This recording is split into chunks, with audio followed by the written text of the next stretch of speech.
Hello ಸ್ನೇಹಿತರೆ, welcome back to my channel. ನಾನು ಚೈತ್ರ.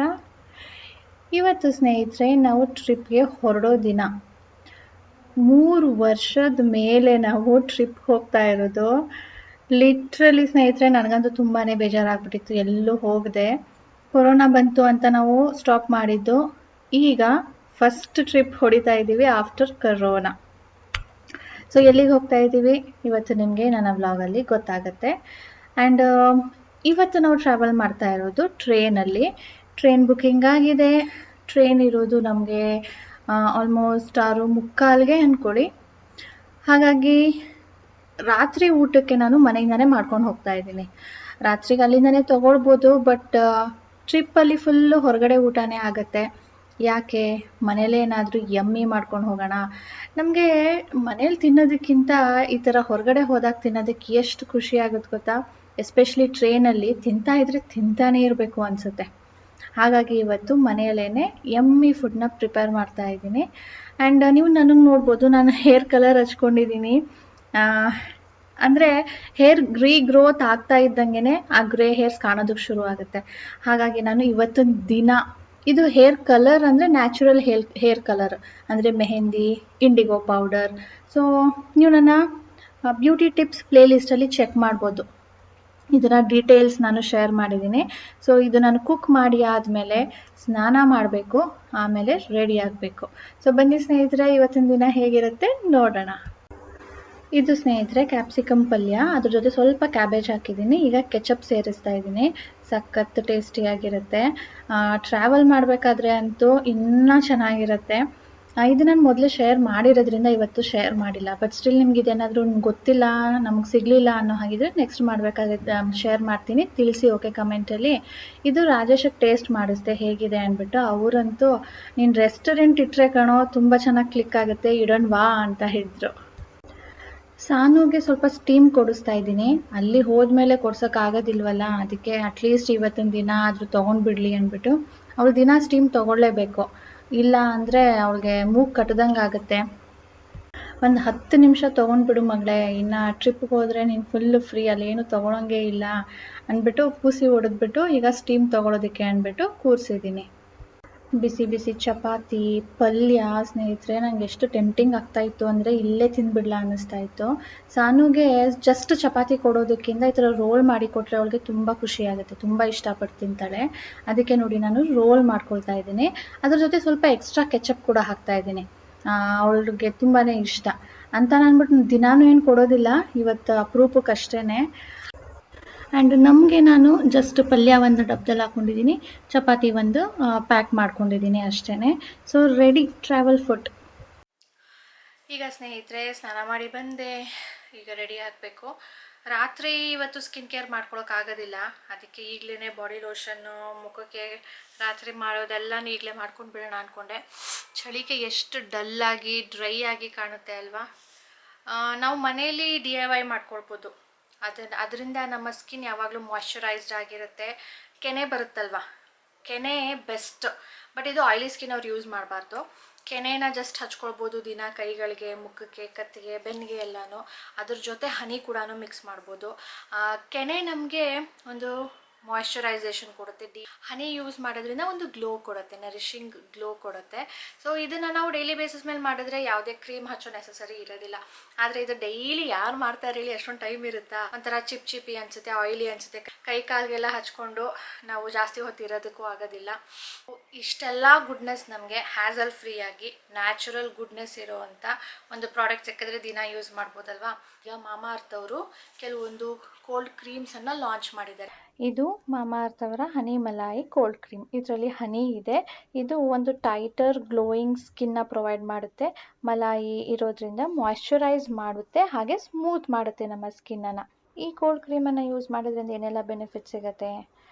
ಒಂದು ಡೀಪ್ ಮಾಯ್ಶ್ಚರೈಸೇಷನ್ ಸಿಗುತ್ತೆ, ಅದಕ್ಕೆ ಅದ್ರ ಜೊತೆ ನ್ಯಾಚುರಲ್ ಆಗಿ ಗ್ಲೋ ಕೂಡ ಬರುತ್ತೆ. ಹಾಗೆ ಇದು ಅಬ್ಸಾರ್ಬ್ ಆಗುತ್ತೆ ನಮ್ಮ ಸ್ಕಿನ್ ಒಳಗಡೆ, ಮಾಯ್ಶ್ಚರ್ನ ಲಾಕ್ ಮಾಡುತ್ತೆ. ಲೈಟ್ ವೇಟ್ ಇದೆ, ಆಯಿಲಿ ಅಂತ ಏನು ಫೀಲ್ ಆಗೋದಿಲ್ಲ. ಡ್ರೈ ಸ್ಕಿನ್ ಕೂಡ ಸೂತ್ ಆಗುತ್ತೆ, ಅಂದರೆ ಸಾಫ್ಟ್ ಮಾಡುತ್ತೆ. ಸೊ ಇದನ್ನು ನಾವು ಡೈಲಿ ಯೂಸ್ ಮಾಡ್ತಾ ಇದ್ದೀವಿ, ಇದು ಕೆಮಿಕಲ್ಲ, ಹಾರ್ಮ್ ಆಗೋದಿಲ್ವಾ ಅಂತ ನೀವು ಯೋಚನೆ ಮಾಡೋದಿದ್ರೆ ಇಲ್ಲ, ಇದು ನೀವು ಡೈಲಿ ಬೇಸಿಸ್ ಮೇಲೆ ಯೂಸ್ ಮಾಡ್ಬೋದು. ಇದರಲ್ಲಿ ಹಾರ್ಮ್ಫುಲ್ ಕೆಮಿಕಲ್ಸು ಟಾಕ್ಸಿನ್ಸ್ ಅಂತ ಏನೂ ಇಲ್ಲ. ಇದನ್ನು ಯೂಸ್ ಮಾಡೋದ್ರಿಂದ ನೀವು ನ್ಯಾಚುರಲ್ ಆಗಿ ಒಂದು ಗ್ಲೋ ಕೂಡ ಬರುತ್ತೆ, ಸಾಫ್ಟ್ ಆಗುತ್ತೆ ನಿಮ್ಮ ಸ್ಕಿನ್ನು. ಇದ್ರ ಜೊತೆ ನಮಗೆ vitamin C cold cream, ubtan cold cream, ಹಾಗೆ ಕೊಕೋವಾ ಕೋಲ್ಡ್ ಕ್ರೀಮ್ ಕೂಡ ಇದೆ. ಅಂದರೆ ನಿಮಗೆ ಯಾವ ಫ್ಲೇವರ್ ಇಷ್ಟ ಆಗುತ್ತೆ ಅದನ್ನು ನೀವು ತರಿಸ್ಕೊಳ್ಬೋದು. ಎಲ್ಲಾನು ನಿಮಗೆ ಅಷ್ಟೇ ಒಳ್ಳೆ ಬೆನಿಫಿಟ್ ಸಿಗುತ್ತೆ. ನೀವು ಈ ಪ್ರಾಡಕ್ಟ್ನ ಬೈ ಮಾಡಬೇಕಂದ್ರೆ ಲಿಂಕು ಡಿಸ್ಕ್ರಿಪ್ಷನಲ್ಲಿ ಇರುತ್ತೆ, ನೀವು ಚೆಕ್ ಮಾಡ್ಬೋದು. ಮಾಮಾಅರ್ತ್ ಅವರ ಪ್ರಾಡಕ್ಟನ್ನು ನೀವು ಎಲ್ಲೇ ಪರ್ಚೇಸ್ ಮಾಡಿದ್ರು ಅವರು ಅವರ ವೆಬ್ಸೈಟಲ್ಲಿ ಇರುವಂಥ ಒಂದು ಮರಕ್ಕೆ ಲಿಂಕ್ ಮಾಡ್ತಾರೆ. ಅಂದರೆ ನೀವು ಅದನ್ನು ಹೋಲ್ ಇಯರ್ ಟ್ರ್ಯಾಕ್ ಕೂಡ ಮಾಡ್ಬೋದು. ಬೈ 2025 ಅವರು 1 ಮಿಲಿಯನ್ ಟ್ರೀಸ್ಗಳನ್ನ ಪ್ಲಾಂಟ್ ಮಾಡಬೇಕು ಅಂತ ಇನಿಸಿಯೇಷನ್ ಕೂಡ ತಗೊಂಡಿದ್ದಾರೆ. ಹಾಗೆ ಇವರ ಪ್ರಾಡಕ್ಟ್ಸ್ ನಾವು ಅಮೆಝಾನ್, ನೈಕಾ, ಫ್ಲಿಪ್ಕಾರ್ಟ್ ಎಲ್ಲ ಕಡೆನೂ ನೋಡ್ಬೋದು. ಇದು ಆನ್ಲೈನಲ್ಲಿ ಮಾತ್ರನೇ ಮೊದಲು ಸಿಗ್ತಾ ಇತ್ತು, ಆದರೆ ಈಗ ಆಫ್ಲೈನಲ್ಲಿ ಕೂಡ ಸಿಗುತ್ತಂತೆ. ನಿಮ್ಮ ನಿಯರೆಸ್ಟ್ ಸ್ಟೋರ್ಸಲ್ಲಿ ನೀವು ನೋಡಿದ್ರೆ ಯಾವಾಗಲಾದರೂ ನನಗೆ ಕಮೆಂಟ್ ಮಾಡೋದನ್ನು ಮರಿಬೇಡಿ. ಯಾಕಂದರೆ ಸುಮಾರು ಜನ ಕೇಳ್ತಾ ಇರ್ತಾರೆ ಇದು ಬರೀ ಆನ್ಲೈನಲ್ಲಿ ಸಿಗೋದಾ ಅಂದ್ಬಿಟ್ಟು. ಈಗ ಆಫ್ಲೈನಲ್ಲಿ ಕೂಡ ಅವೈಲೇಬಲ್ ಇರುತ್ತೆ, ನೀವು ಒಂದ್ಸರಿ ಚೆಕ್ ಮಾಡಿ. ಹಾಗೆ ನನ್ನ ಕೂಪನ್ ಕೋಡ್ ಕೂಡ ಜನರೇಟ್ ಆಗಿರುತ್ತೆ, ಅದನ್ನು ನೀವು ಅಪ್ಲೈ ಮಾಡಿದಾಗ ಎಕ್ಸ್ಟ್ರಾ 20% ಆಫ್ ಸಿಗುತ್ತೆ. ಆದರೆ ನೀವು ಈ ಕೂಪನ್ ಕೋಡನ್ನು ಮಾಮಾಅರ್ತ್ ಅವರ ಅಫಿಷಿಯಲ್ ವೆಬ್ಸೈಟಲ್ಲಿ ಮಾತ್ರನೇ ಅಪ್ಲೈ ಮಾಡೋದಕ್ಕಾಗೋದು. ರೆಡಿ ಸ್ನೇಹಿತರೆ, ರಾತ್ರಿ ಚಳಿ ಆಗುತ್ತೆ ಅಂದ್ಬಿಟ್ಟು ಇದು ಹೊಸ ಜಾಕೆಟು ಎಷ್ಟು ಮಂದಕ್ಕಿದೆ ಅಂತೀರಾ. ಸ್ವಲ್ಪ ನಾರ್ಮಲ್ ಡೇಸಲ್ಲಿ ಹಾಕ್ಕೊಂಡ್ರೂ ಶಕೆ ಶುರು ಆಗಿಬಿಡುತ್ತೆ. ಆ್ಯಕ್ಚುಲಿ ಅಲ್ಲಿ ಹೇಗಿದೆ ವೆದರು, ಚಳಿ ಇರುತ್ತಾ ಹೇಗೆ ಗೊತ್ತಿಲ್ಲ ನನಗೆ, ಆದರೆ ನಮ್ಮ ಬೆಂಗಳೂರಲ್ಲಂತೂ ಚಳಿ ಇದೆಯಾ. ರಾತ್ರಿ ನನಗೆ ಎಕ್ಸ್ಪೀರಿಯೆನ್ಸ್ ಆಗಿರೋ ಪ್ರಕಾರ ಒಂದು ಸಾರಿ ಹೀಗೇನೆ ಧರ್ಮಸ್ಥಳಕ್ಕೇನೋ ಹೋಗ್ತಾ ಇದ್ವಿ, ಟ್ರೈನ್ ಸಂದಿಯಿಂದ, ಕಿಟಕಿ ಸಂದಿಯಿಂದ ಎಷ್ಟು ಗಾಳಿ ಬರ್ತಾಯಿತ್ತು ತಣ್ಣಗೆ ಅಂದರೆ ಹೊತ್ಕೊಂಡ್ರೂ ನಿದ್ದೆ ಬರ್ತಾ ಇರಲಿಲ್ಲ. ಸೊ ದಪ್ಪ ಜಾಕೆಟ್ ತೊಗೊಂಡಿದ್ದೀನಿ ಹಾಕ್ಕೊಂಡು ಮಲ್ಕೊಳ್ಳೋಣ ಅಂತ. ಕಾಲಿಗೆ ಸಾಕ್ಸ್ ತೊಗೊಂಡಿದ್ದೀನಿ, ಪಿಲ್ಲೋ ಒಂದು ತೊಗೊಂಡಿಲ್ಲ, ಅನ್ನಿಬೇಕು ಬಾಕಿದೆಲ್ಲ ತೊಗೊಂಡಿದ್ದೀನಿ. ಈಗ ರೆಡಿ ಆಯಿತು, ಇನ್ನೇನು ಹೊರಡೋದೇನೆ. ಇಲ್ಲಿ ನೋಡಿ ಡಿಶ್ ವಾಷರ್ ಕೂಡ ಸೆಟ್ ಮಾಡಿದ್ದೀನಿ. ಇನ್ನು ಜಾಗ ಇದೆ, ರಾಜೇಶ್ ಇನ್ನೂ ಊಟ ಮಾಡಿಲ್ಲ, ಊಟ ಆದಮೇಲೆ ಪಾತ್ರೆ ಬರುತ್ತೆ. ನಾವೀಗ ಹಾಲು ಬಿಸಿ ಮಾಡೋಕ್ಕಿಟ್ಟಿದ್ದೀನಿ ನಾನು. ಸೊ ಹಾಲಿದೆ, ಸ್ವಲ್ಪ ಖಾಲಿ ಮಾಡಿಬಿಟ್ಟು ಹೋಗೋಣ ಕುಡಿದ್ಬಿಟ್ಟು. ಸೊ ಆ ಪಾತ್ರೆ ಗ್ಲಾಸ್ಗಳೆಲ್ಲನೂ ಬರುತ್ತೆ, ಅದೆಲ್ಲ ಡಿಶ್ ವಾಷರ್ಗೆ ಹಾಕ್ಬಿಟ್ಟು ಇನ್ನು 10-15 ಮಿನಿಟ್ಸಲ್ಲಿ ಹೊರಡಬೇಕು. ನಮ್ಮ ಮನೆಯವ್ರಿಗೆ ಗೊತ್ತಿಲ್ಲಪ್ಪ, ಇಷ್ಟೊತ್ತಿಗೆ ಹೊರಟುಬಿಡ್ಬೇಕು ಅಂದರು. ನಾವೆಲ್ಲ ರೆಡಿ ಮಾಡ್ಕೊಂಡ್ಬಿಟ್ಟಿದ್ದೀವಿ, ಬರೀ ಹಾಲು ಕುಡಿಬೇಕಷ್ಟೆ. ಅವರೇ ಬಂದಿಲ್ವಲ್ಲ ಅಂದ್ಬಿಟ್ಟು ಈಗ ನಿಧಾನ ಮಾಡ್ತಾಯಿದ್ದೀನಿ. ಟೈಮ್ 6 ಆಗೇ ಹೋಯ್ತು. ನಮ್ಗೆ ಯಾರೋ 5:45 ಏನೇ ಆಗಲಿ ಹೊರಡಲೇಬೇಕು ಅಂತ ಹೇಳ್ದಂಗಿತ್ತು. ಇಲ್ವಾ, ನೀವಲ್ವಾ? ಲೇಡೀಸು ಲೇಟ್ ಆಗಿಬಿಡ್ತಾರೆ, ಜೆಂಟ್ಸು ಫಾಸ್ಟ್. ಅದೇ ಲೇಡೀಸ್ಗೆ ಪಾಪ ಅಷ್ಟೊಂದು ಕೆಲಸ ಇರುತ್ತಲ್ಲ, ಅದಕ್ಕೆ ಲೇಟ್ ಆಗುತ್ತೆ. ಜಗಳ ಮಾಡ್ತಾ ಇದ್ದೀವಿ ವಾದ ಮಾಡುವುದಕ್ಕೆ ಸಮಯವಿಲ್ಲ ಅಲ್ಲ. ಯಾಕೆ ಸಮಯವಲ್ಲ ಈಗ? ಇದು ನನ್ನ ಕ್ಯೂಟ್ ಬ್ಯಾಗ್. ಇದು ಅಪ್ಪಂದು ಹೆವಿ ಬ್ಯಾಗ್.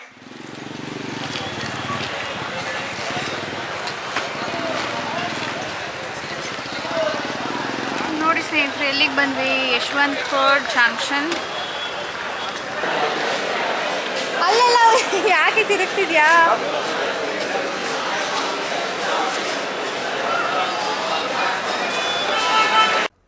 ಈ ಯಶವಂತಪುರ ಸ್ಟೇಷನಲ್ಲಿ ಎಸ್ಕಲೇಟರ್ ಇದೆ, ಮೇಲ್ಗಡೆ ಹೋಗೋದಕ್ಕೆ ಮಾತ್ರನೇ, ಕೆಳಗಡೆ ಇಳಿಯೋದಕ್ಕೆ ಎಸ್ಕಲೇಟರ್ ಇಲ್ಲ. ಲಗೇಜ್ ತೊಗೊಂಡು ನಾವು ಎಸ್ಕಲೇಟರ್ ಮೇಲೆ ಈಸಿಯಾಗಿ ಮೇಲೆ ಹೋಗ್ಬೋದು. ಹೊಸ ಎಕ್ಸ್ಪೀರಿಯನ್ಸ್ ಮಾಡಿಸ್ತಾ ಇದ್ದೀನಿ ನಿಮಗೆ, ಕಾರಲ್ಲಿ ಕರ್ಕೊಂಡು ಹೋಗ್ತೇನೆ. ಬಜೆಟ್ ಟ್ರಿಪ್ ನಾವು ಹೆಂಗೆ ಪ್ಲಾನ್ ಮಾಡೋದು ಅಂತ ತೋರಿಸ್ತೀವಿ. ಸೊ ನಮ್ಮ ಟ್ರೈನು 3rd ಪ್ಲ್ಯಾಟ್ಫಾರ್ಮ್. ರೈಲ್ವೆ ಸ್ಟೇಷನ್ಗಳಲ್ಲಿ ಈಗ ಲಗೇಜ್ ಓರ್ಬೇಕು ಅದು ಇದು ಅಂತೆಲ್ಲ ಏನು ಪ್ರಾಬ್ಲಮ್ ಇಲ್ಲ, ಎಲ್ಲ ಕಡೆ ಎಸ್ಕಲೇಟರ್ಸ್ ಝೀರೋ ಮಾಡಿ. ಇಂಡಿಯನ್ ರೈಲ್ವೇಸ್ ಈಗ ತುಂಬ ಡೆವಲಪ್ಮೆಂಟ್ ಮಾಡ್ತಾ ಇದೆ. ಲಗೇಜ್ ಇದ್ರೂ ರಿಸ್ಕ್ ಆಗಬಾರ್ದು ಜನಗಳಿಗೆ. ನನ್ನ ಹತ್ರ ನೋಡು ಲಿಫ್ಟ್ ಎಷ್ಟು ಜನ. ನಾವು ರೈಲ್ವೆ ಸ್ಟೇಷನಲ್ಲಿ ಇದೆ ಫಸ್ಟ್ ಲಿಫ್ಟ್ ಯೂಸ್ ಮಾಡ್ತಾ ಇರೋದು. ಆ ಕಡೆ ಓಪನ್ ಆಯಿತು. ಹಾಕೋದು ಬೇಡವಾ? ಹೌದಾ, ಓಕೆ. ಹಾಂ, ಸಬ್ಸ್ಕ್ರೈಬರ್ ಸಿಕ್ಕಿದ್ರು, ಬಟ್ ರಿಕ್ವೆಸ್ಟ್ ಮಾಡಿಕೊಂಡ್ರು ವ್ಲಾಗಲ್ಲಿ ಹಾಕಬೇಡಿ ಅಂತ. ಸೆಲ್ಫಿ ತಗೋತಾ ಇದ್ದಾರೆ.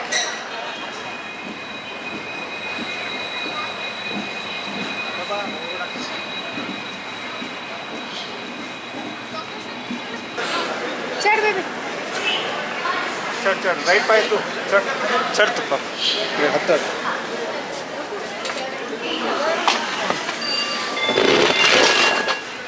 ಸೂಪರ್ ಆಯಿತು.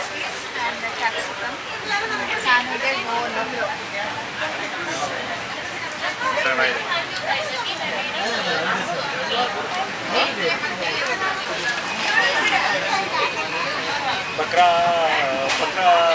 ಸರ್ ಯಾಕೆ ಸಿಗಾಕೊಂಡಿದ್ದೀವಿ ಈಗ ಹೇಳೋಕ್ಕಾಗಲ್ಲ ಡೀಟೇಲು, ನಿಮ್ಗೆ ಆಮೇಲೆ ತಿಳಿಸ್ತೀನಿ.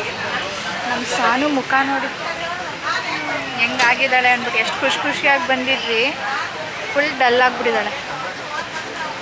ಇನ್ನೇನು ಆಡೋದೊಂದು ಬಾಕಿ.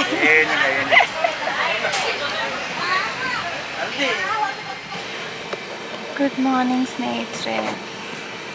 ಟೈಮ್ ಬಂದು ಈಗ 6:20 ಆಗ್ತಾಯಿದೆ. ನಾವು ಇನ್ನು ಡೆಸ್ಟಿನೇಷನ್ ರೀಚ್ ಆಗಿಲ್ಲ, ನಿಯರಿಂಗ್ ಆರ್ ಡೆಸ್ಟಿನೇಷನ್. ಆ್ಯಂಡ್ ಟ್ರೈನಲ್ಲಿ ಮಲಗೋಕ್ಕಂತೂ ಆಗೋದೇ ಇಲ್ಲ ಬಿಡಿ, ಒಬ್ಬೊಬ್ರು ಇಳಿತಾನೇ ಇರ್ತಾರೆ. ಪ್ರಾಪರ್ ನಿದ್ದೆ ಆಗಿಲ್ಲ. 4:30 ಅರೌಂಡ್ ಎಲ್ಲರೂ ಎದ್ದು ಲೈಟ್ ಹಾಕಿ ಇಳಿಯೋದು ಮಾತಾಡೋದು ಎಲ್ಲ ಶುರುವಾಗಿತ್ತು. ಹಾಗಾಗಿ ನಾವು ಆವಾಗಲಿಂದನೂ ಎಚ್ಚರನೇ. ಸೊ ಇನ್ನು ನೆನ್ನೆ ರಾತ್ರಿ ಏನೆಲ್ಲ ಆಯಿತು ಅಂತ ನಿಮಗೆ ತಿಳಿಸೋದು ಬಾಕಿ ಇದೆ, ತಿಳಿಸ್ತೀನಿ ಡೀಟೇಲಾಗಿ. ನಿಮಗೂ ಈ ಥರ ಎಕ್ಸ್ಪೀರಿಯನ್ಸ್ ಆಗದೇ ಇರಲಿ ಅಂತ. ಸ್ವಲ್ಪ ಕಷ್ಟನೇ ಆಗುತ್ತೆ, ಬಟ್ ಇಟ್ಸ್ ಓಕೆ, ಮ್ಯಾನೇಜ್ ಆಯಿತು. ಸೊ ಡೀಟೇಲಾಗಿ ತಿಳಿಸ್ತೀನಿ. ರೀಚ್ ಆದ್ವಿ ಸ್ನೇಹಿತರೆ. ಎಲ್ಲಿಗೆ ರೀಚ್ ಆದ್ವಿ? ಇಟ್ಸ್ ಗೋಕರ್ಣ. ಸೊ ನಮ್ಮ ಫಸ್ಟ್ ಡೆಸ್ಟಿನೇಷನ್ ಬಂದು ಗೋಕರ್ಣ. ಇಲ್ಲಿ ಬಂದು ನಾವು ಕಾಯ್ತಾ ಇದ್ದೀವಿ. ಇಲ್ಲಿಂದ ಸಿಟಿ ಟೌನ್ಗೆ ಹೋಗೋದಕ್ಕೆ ಆಟೋಲಿ ಹೋಗಬೇಕಂತೆ, ಆಟೋ ಅಥವಾ ಟ್ಯಾಕ್ಸಿ. ಹೊರಗಡೆ ಬಂದ ತಕ್ಷಣ ಎಷ್ಟು ಜನ ಇಳಿದ್ರು ಅಂತೀರಾ. ಬಂದ ತಕ್ಷಣ ಇಲ್ಲಿ ಆಟೋಗಳು ಸಿಗುತ್ತೆ, ಆಟೋ ಟ್ಯಾಕ್ಸಿ. ಇಲ್ಲಿಂದ ಗೋಕರ್ಣ ಸಿಟಿ ಟೌನ್ಗೆ ಹೋಗೋದಕ್ಕೆ 10 ಕಿಲೋಮೀಟರ್ ಇದೆಯಂತೆ. ಸೊ ಇಲ್ಲಿ ಆಟೋಲ್ಲೇ ಹೋಗಬೇಕು. ಎಷ್ಟಂತ ನಾನು ಇಲ್ಲಿ ಫೇರ? ಇಲ್ಲ, ಹಾಂ, 300 ರೂಪಾಯಿ. ಇವರು ಕೇಳಿದ್ರೆ ಸೊ ಇನ್ನೊಬ್ರು ಹೋಟ್ಲ್ ಕಡೆಯಿಂದ ಕಳಿಸ್ತಿದ್ದಾರೆ, 250 ತಗೋತಾರೆ ಅಂತ. So this is the Gokarna road railway station. Gokarna town ಇಲ್ಲಿಂದ 10 ಕಿಲೋಮೀಟರ್.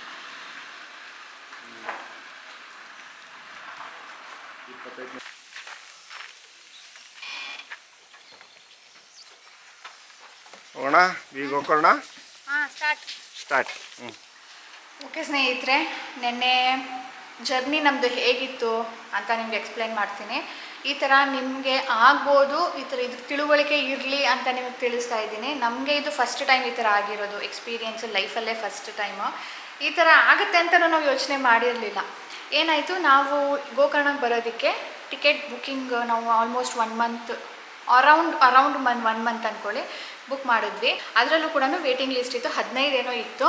ರಾಜೇಶ್ ಅಂದರೆ ಇನ್ನೂ 1 ಮಂತ್ ಇದೆಯಲ್ಲ, ಕ್ಯಾನ್ಸಲ್ ಆಗುತ್ತೆ ಬಿಡು ಅಂದ್ಕೊಂಡು ನಾವು ಕಾದ್ವಿ. 2 ದಿನ ಮುಂಚೆ ತತ್ಕಾಲ್ ಓಪನ್ ಆಗುತ್ತೆ. ಆವಾಗ ನಾವು ನೋಡಿಬಿಡ್ಬೇಕಿದ್ರೆ ಬುಕ್ ಮಾಡ್ಕೊಳ್ಳೋಣ, ಇದು ಕನ್ಫರ್ಮ್ ಆಗಲಿಲ್ಲ ಅಂದರೆ ಅಂದ್ಬಿಟ್ಟು ಪ್ಲ್ಯಾನ್ ಮಾಡ್ಕೊಂಡು ಮಾಡಿಬಿಟ್ವಿ. 2 ದಿನ ಮುಂಚೆ ನೋಡಿದ್ವಿ, 4 ಇಲ್ಲ 3 ಏನೋ ಇನ್ನೂ ವೇಟಿಂಗ್ ಲಿಸ್ಟಲ್ಲಿ ಇತ್ತು. ನಾಳೆ ನಾವು ಟ್ರಾವೆಲ್ ಮಾಡಬೇಕು, ಇವತ್ತು ನಾವು 3 ಇನ್ನೂ ವೇಟಿಂಗ್ ಲಿಸ್ಟಲ್ಲಿದೆ. ಕನ್ಫರ್ಮ್ ಆಗುತ್ತೋ ಬೇಡವೋ, ರಿಸ್ಕ್ ಬೇಡವೇ ಬೇಡ, ಅದನ್ನು ಬೇಕಿದ್ರೆ ಕ್ಯಾನ್ಸಲ್ ಮಾಡೋಣ, ತತ್ಕಾಲಲ್ಲಿ ಬುಕ್ ಮಾಡೋಣ. ಅದು ನಾವು ಮಾಡಿದ್ದು ಎ ಸಿ ಯಾಕೆ ಅಂದರೆ ಅದಕ್ಕೆ ಎಕ್ಸ್ಟ್ರಾ ಚಾರ್ಜ್ ಆಗುತ್ತೆ, ಬಟ್ ಸ್ವಲ್ಪ ಕಂಫರ್ಟ್, ಟಾಯ್ಲೆಟ್ಸ್ ಎಲ್ಲ ಕ್ಲೀನ್ ಇರುತ್ತೆ. ನಮಗೆ ರಾತ್ರಿ ಹೊತ್ತು ಬ್ಲ್ಯಾಂಕೆಟ್ಸು ಪಿಲ್ಲೋಸ್ ಎಲ್ಲ ಮಲ್ಕೊಳ್ಳೋದು ಕೊಡ್ತಾರೆ, ನಾಯ್ಸ್ ಏನು ಜಾಸ್ತಿ ಇರೋದಿಲ್ಲ. ಅದಕ್ಕೆ ಬುಕ್ ಮಾಡಿದ್ದು. ಅದಕ್ಕೆ 1000 ಅರೌಂಡ್ ಏನೋ ಆಗುತ್ತೆ. ತತ್ಕಾಲ್ ಬುಕ್ಕಿಂಗ್ ಚಾರ್ಜಸ್ ಅಂದ್ಬಿಟ್ಟು 300 ರೂಪೀಸ್ ಎಕ್ಸ್ಟ್ರಾ ಬರುತ್ತೆ. ಸೊ ಬುಕ್ ಮಾಡಿದ್ರು ರಾಜೇಶು. 20 ಸೀಟ್ಸ್ ಇದೆ ಕಣೋ, ನಂದು 17, 18, 19ಗೆ ಬಂದಿದೆ, ನಂಗೆ ಸಿಕ್ತು ಅಂದ್ಬಿಟ್ಟು ರಾಜೇಶ್ ಫುಲ್ ಖುಷಿಯಾಗ್ಬಿಟ್ರು. 300 ರೂಪಾಯಿ ಹೋಯ್ತು ಅಂದ್ಬಿಟ್ಟು ಅಲ್ಲಿ ಕ್ಯಾನ್ಸಲೇಷನ್ ಚಾರ್ಜಸ್ ಅದು ಹೋದ್ರು ಪರವಾಗಿಲ್ಲ ಅಂದ್ಬಿಟ್ಟು ಕ್ಯಾನ್ಸಲ್ ಮಾಡಿಬಿಟ್ಟು ಇದನ್ನು ಬುಕ್ ಮಾಡಿಬಿಟ್ರು. ನಮಗೆ ಗೊತ್ತಾಗಲಿಲ್ಲ, ಬಂದ್ವಿ ಟ್ರೈನ್ ಹತ್ತೋದಕ್ಕೆ ಅಂದ್ಬಿಟ್ಟು. ಟ್ರೈನ್ ಹತ್ತದ ಮೇಲೆ ನೋಡ್ತೀವಿ 17, 18, 19ಕ್ಕೆ ಬೇರೆಯವ್ರು ಕೂತಿದ್ದಾರೆ. ಯಾಕೆ ಇದು ಅಂದ್ಬಿಟ್ಟು ಕೇಳಿದರೆ ನಮ್ಮದು ತತ್ಕಾಲ್ ವೇಟಿಂಗ್ ಲೀಸ್ಟಲ್ಲಿದೆ. ಅಂದರೆ ನಾವು 300 ರೂಪಾಯಿ ಎಕ್ಸ್ಟ್ರಾ ಪೇ ಮಾಡಿದರೂ ಕೂಡ ನಮಗೆ ತತ್ಕಾಲಲ್ಲಿ ವೇಟಿಂಗ್ ಲೀಸ್ಟಿಗೆ ಕಳಿಸಿದ್ದಾರೆ. ಅಂದರೆ ನಮ್ಮದು ಮೊದಲು ನಾವು ಬುಕ್ ಮಾಡಿದ್ದು 3 ವೇಟಿಂಗ್ ಲೀಸ್ಟ್ ಇತ್ತು, ಇಲ್ಲಿ 17, 19 ವೇಟಿಂಗ್ ಲೀಸ್ಟ್ ಇದೆ. ಎಲ್ಲಿಂದ ಸಿಗುತ್ತೆ ಹೇಳಿ? ನಮಗೆ ಅದನ್ನು ಕೇಳಿದ ತಕ್ಷಣವೇ ಶಾಕ್. ವಾಟ್ ಈಸ್ ದಿಸ್ ಅಂದ್ಬಿಟ್ಟು ಎಕ್ಸ್ಟ್ರಾ ಪೇ ಮಾಡಿ ತೊಗೊಂಡಿದ್ದೀವಿ, ಆದರೂ ನಮ್ಗೆ ಈ ಥರ ವೇಟಿಂಗ್ ಲಿಸ್ಟ್ ಬಂದುಬಿಡ್ತಲ್ಲ, ಕೂತ್ಕೊಳ್ಳೋದಕ್ಕೆ ಜಾಗ ಇಲ್ಲ ನಮಗೆ ಟ್ರೈನಲ್ಲಿ, ನಾವು ಟ್ರೈನ್ ಹತ್ಬಿಟ್ಟಿದ್ದೀವಿ ಈಗ, ಏನು ಮಾಡೋದು? ಪಾಪ ರಾಜೇಶಕ್ಕೆ ಟೆನ್ಷನ್ ಶುರು ಆಗೋಯ್ತು. ಸಾನು ಇದ್ದಾಳೆ, ನಾನಿದ್ದೀನಿ, ಅವರೊಬ್ಬರೇ ಇದ್ದಿದ್ರೆ ಹೆಂಗಾದರೂ ಮ್ಯಾನೇಜ್ ಮಾಡಿಬಿಟ್ಟಿರೋರು. ಎಲ್ಲಾದರೂ ಪರವಾಗಿಲ್ಲ ಕಣೋ, ನಾನು ಎಲ್ಲಿ ಸಿಗುತ್ತೋ ಅಲ್ಲಿ ತೊಗೊಳ್ತೀನಿ. ನಾವು ತೊಗೊಂಡಿದ್ದು 3 ಟೈರ್ AC, 1 ಟೈರ್ ACದು ಸಿಗುತ್ತೆ, 2 ಟೈರ್ ACದು ಸಿಗುತ್ತೆ. ಅಲ್ಲಿ ಎಲ್ಲಿ ಸಿಕ್ಕಿದ್ರು ತೊಗೊಂಡ್ಬಿಡ್ತೀನಿ, TC ಕೇಳ್ತೀನಿ ಅಂದ್ಬಿಟ್ಟು ಕೇಳ್ಕೊಂಡು ಬರೋದಕ್ಕೆ ಹೋದರು. ಎಲ್ಲ ಕೋಚಲ್ಲೂ ಒಂದು, ಸ್ಲೀಪರಲ್ಲಿ ಒಂದು, 1 ಟೈರಲ್ಲಿ ಒಂದು, 2 ಟೈರಲ್ಲಿ ಒಂದು. ಸಾನು ಅಳ್ತಾ ಇದ್ದಾಳೆ, ಇಲ್ಲ ನನಗೆ ಎಲ್ಲರೂ ಬೇಕು, ನನಗೊಬ್ಬೊಬ್ಬರು ಒಂದೊಂದು ಕಡೆ ಹೋಗಬೇಡಿ ನೀವು ಅಂತ ಹೇಳಿಬಿಟ್ಟು. ಎಂಥ ಟೆನ್ಷನ್ ಅಂತೀರಾ. ಆಮೇಲೆ ಅಂದರು ಒಂದಿರೋದು, ಇಲ್ಲ ಇನ್ನು ಸ್ಲೀಪರಲ್ಲೂ ಕೂತ್ಕೊಂಡಿರಿ, ಅಲ್ಲಿ ನೋಡ್ತೀವಿ ಅಂದ್ಬಿಟ್ಟು 1 ಅವರ್ ಕಾದಿದ್ದೀವಿ, ನಮಗೆ ಸೀಟ್ ಸಿಕ್ಕಿಲ್ಲ. ಸೆಕೆಂಡು ಸ್ಲೀಪರ್ಗೆ ಹೋಗಿದ್ದೀವಿ, ಅಲ್ಲೂ ಕೂಡ ಎಲ್ಲಾದರೂ TC ಚೆಕ್ ಮಾಡಾದಮೇಲೆ ನಮಗೆ 1 ಅವರ್ ಆದಮೇಲೆ ಹೇಳಿದ್ರು, ಸರಿ ಒಂದೇ ಸೀಟ್ ಖಾಲಿ ಇದೆ, ನೀವು ಅಡ್ಜಸ್ಟ್ ಮಾಡ್ಕೊಂಡಿದ್ರೆ ಮಾಡ್ಕೊಳ್ಳಿ ಅಂದ್ಬಿಟ್ಟು. ನಮ್ಮ ಪುಣ್ಯಕ್ಕೆ ಒಂದು ಸೀಟ್ 2 ಸೀಟ್ ಸಿಕ್ತು. ಸೊ ರಾಜೇಶ್ ಮತ್ತು ಸಾನು ಒಂದರಲ್ಲಿ ಮಲಗಿದ್ರು, ನಾನು ಒಂದರಲ್ಲಿ ಮಲಗಿದ್ದೆ. ಈ ಥರ ಅಡ್ಜಸ್ಟ್ ಮಾಡಿಕೊಂಡು ನಾವು ಬಂದ್ವಿ, ಫೈನಲಿ ರೀಚ್ ಆದ್ವಿ. ಹೇಳಿದ್ನೆಲ್ಲ ಮ್ಯಾನೇಜ್ ಆಯಿತು, ಬಟ್ ಆ ಕ್ಷಣದಲ್ಲಿ ನಮಗೆ ತುಂಬಾ ಬೇಜಾರಾಯಿತು, ಶಾಕ್ ಆದಂಗೆ ಆಯಿತು. ಹೇಗೆ ನಾವು ಈಗ ಟ್ರಾವೆಲ್ ಮಾಡೋದು ಅಂತ ಹೇಳ್ಬಿಟ್ಟು ಸಖತ್ ಟೆನ್ಷನ್ ಆಯಿತು. ಅಲ್ಲಿ ticket number confirmation seat number ಪಕ್ಕ TQWL ಅಂತ ಬರೆದಿತ್ತು. ಅಂದರೆ TQ ಅಂದರೆ ತತ್ಕಾಲ್, WL ಅಂದರೆ ವೇಟಿಂಗ್ ಲೀಸ್ಟ್ ಅಂತ ಹೇಳಿಬಿಟ್ಟು. ಸೊ ಈ ಥರ ನೀವು ಬುಕ್ ಮಾಡಬೇಕಾದ್ರೆ ಸ್ವಲ್ಪ ಕೇರ್ಫುಲ್ಲಾಗಿರಿ. ಹೀಗಿತ್ತು ಸ್ನೇಹಿತರೆ ನಮ್ಮ ನೆನೆ ಟ್ರೈನ್ ಜರ್ನಿ. ನಿಮ್ಮ ಜೊತೆ ಹಂಚ್ಕೊಳ್ಬೇಕು ಅನ್ನಿಸ್ತು, ಯಾಕಂದರೆ ನಿಮಗೂ ಕೂಡ ಈಗ ಆಗ್ಬೋದು, ಹುಷಾರಾಗಿರಿ ಅಂತ ಹೇಳಿಬಿಟ್ಟು. ಓಕೆ, ಇವತ್ತಿನ ವಿಡಿಯೋ ಇಲ್ಲಿಗೆ ಎಂಡ್ ಮಾಡ್ತೀನಿ. ಮುಂದಿನ ವ್ಲಾಗ್ ಕಂಟಿನ್ಯೂ ಮಾಡ್ತೀನಿ. ಎಲ್ಲೆಲ್ಲಿ ಹೋಗ್ತೀವಿ, ಬಂದಿದ್ದೀವಿ, ಈಗ ರೀಚ್ ಆಗಿದ್ದೀವಿ, ಎಲ್ಲಿಗೆ ಬಂದಿದ್ದೀವಿ ಅಂತ ಗೊತ್ತಾಗಿದೆ.